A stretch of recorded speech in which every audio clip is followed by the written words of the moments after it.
the second attempt at this, because the first one, I lost my temper. Try and keep calm. I've got a spring here, and it's horizontal to the surface of the earth. And we're going to talk about the work in and the work out, the energy in and the energy out, regardless of gravity. Did you hear that, Gary? Gravity's got nothing to do with this now, or momentum. We're talking about how a spring works according to science. If I extend this spring, I put work into it, I expend energy, and I let it go, and it does some work. It will push something to the left or move something. That's what we're talking about, horizontally, right? Now you say that the energy you put in here to 1 unit of length of extension is exactly the same as the work you put in, or the energy you put in to get it to there, 2 units of extension. So that if we move it to there and let it go, we get 1 unit of work out. Or if we move it to there and let it go, we've only got 2 units of work out. Because the work we put in is 1, and then we carry on is 2. That's what I assert you say. And you have to say that, actually.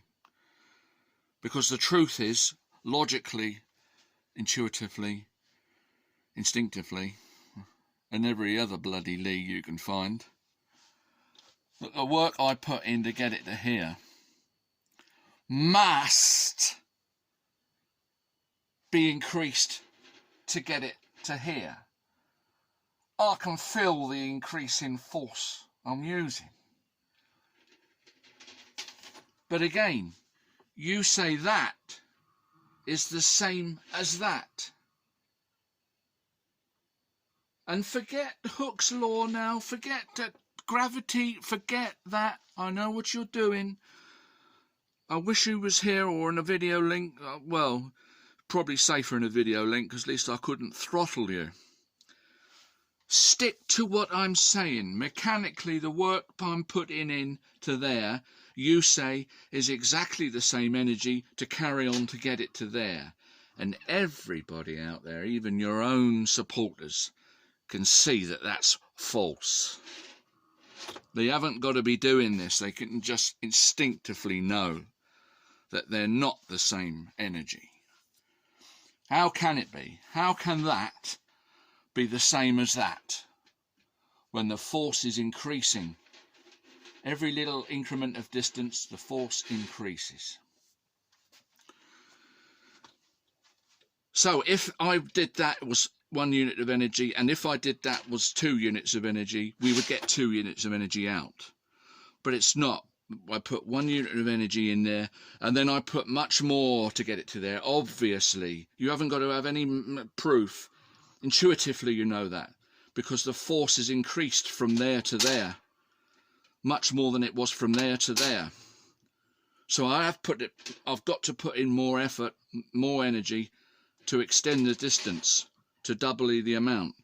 Therefore, the represented double the amount of, it's going to be much more than twice the work out. It has to be for conservation of energy. How can you keep denying this? You say, again, recapitulate. You say that the work done to get the spring to there, to let it go and do something, is half of what it is to get to there, to let it go and do something. Science says that the work done to there, to let it go and do something, must be increased now to get it to go to there. It's not double, it's much more than double. It must be, because the force is increasing all the time on the spring. And that's all I was doing with the weights. I was representing the force required to move the weights, representing the spring being extended. Nothing to do with rates dropping and falling and momentum, how you twisted it all typically.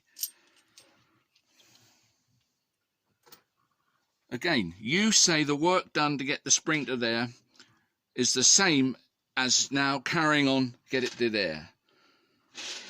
That distance is just twice the work to get it to that distance. Anybody, surely, please, somebody, one of your supporters, please argue with me or tell me they don't accept this. I'd like to hear from some other bloody idiot other than you. That to there is 1 unit of work. That is, of course, more than 1 unit of work to get to there. I'm putting more force in, more energy is being expended. Enough.